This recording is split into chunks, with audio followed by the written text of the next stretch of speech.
So, ayan, tatanggalin na natin. At sa wakas, ay mapapalitan na natin para hindi lumala.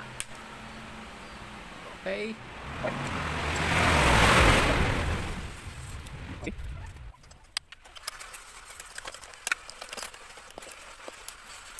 Ngayon ay new battery na tayo. Alright. So, ayan, lalagay na natin ang ating new battery. Ayan.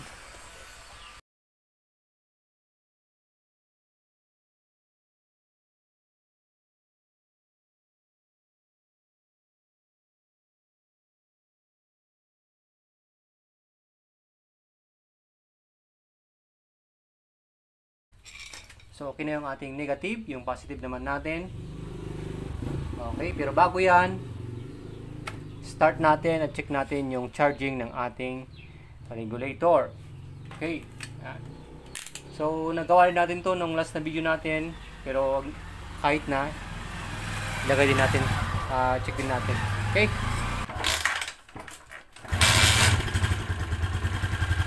So, ngayon ang ating purpose dito is tignan natin kung hindi nag-overcharge yung ating regulator na nagka-charge sa ating battery.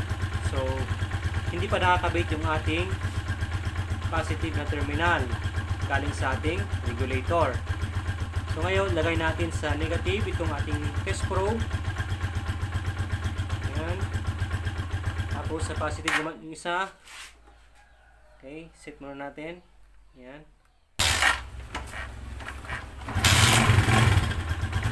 Full wave na charging, oh.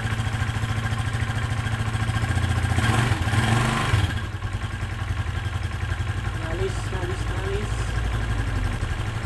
Ayan, so meron kang 14 point something.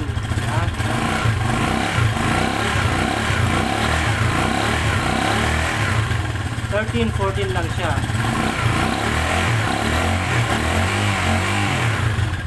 Ayun, so kita nyo naman mga kabisik, ano? Okay, off natin. So ngayon, kabit na natin yung ating battery. Kabit na natin. So, safe na tayo. At least alam natin na yung ating charging, yung ating regulator at stator, maganda yung charging niya. Yung nawawala yung volt natin. Sana.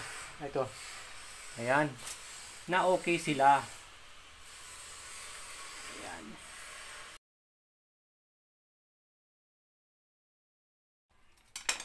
Okay, ayan. So, ngayon check na natin yung kanyang charging na nakakabit yung ating battery. Dapat ito, hindi ito aabot ng 15 volts above, no? Okay? Kahit bago yung ating battery.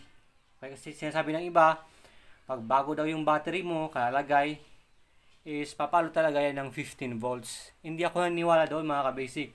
Hindi siya papalo dapat 14 pa rin siya. Alright? Subukan natin. So, dahil nakakabit na yung ating battery, syempre, ma-push start na natin to ng maayos. Alright? Yan. Push start na natin.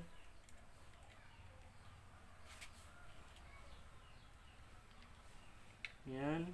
Kabit na. So, mayroon siyang 12.9 volts. Okay. Lakas na ng ating relay. Okay na yung relay natin at ka-starter natin. So, tignan niyo yung kanyang hindi siya bumabagsak, di ba? Yung battery nating luma, pag ni-start natin ng 1, 2, 3, bumabagsak na agad yung 12 volts, naging 10 na, 9 na, 8. Pero yan yung bago natin, hindi siya bumabagsak. Okay? Bumababa siya, pero hindi siya talagang nag-stay na bumabagsak na ng 8 volts or 9 volts. Yun ang ibig kong sabihin.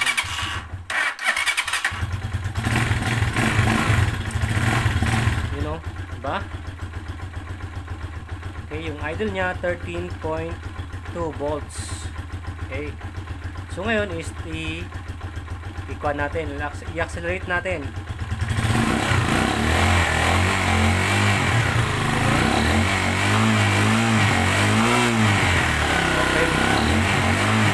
So 13.67 lang yung ating charging.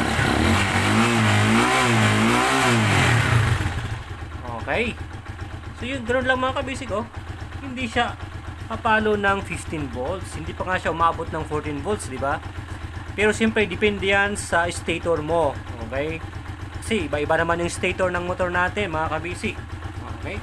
So, importante, kita natin, hindi overcharge yung ating charging at hindi din siya super nababa yung charging na 12 point something na volts lang yung charging, no?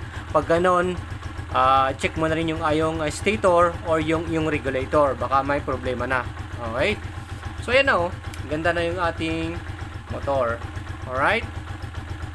So, ganun lang kasimple mga kabisik. And I hope marami tayong natutunan. And kung marami tayong natutunan, please consider naman na mag-subscribe sa ating YouTube channel and click mo yung bell button para ma-update ka din sa ating mga panibagong tutorials sa ating mga motor. So maraming salamat sa inyong lahat and God bless everyone.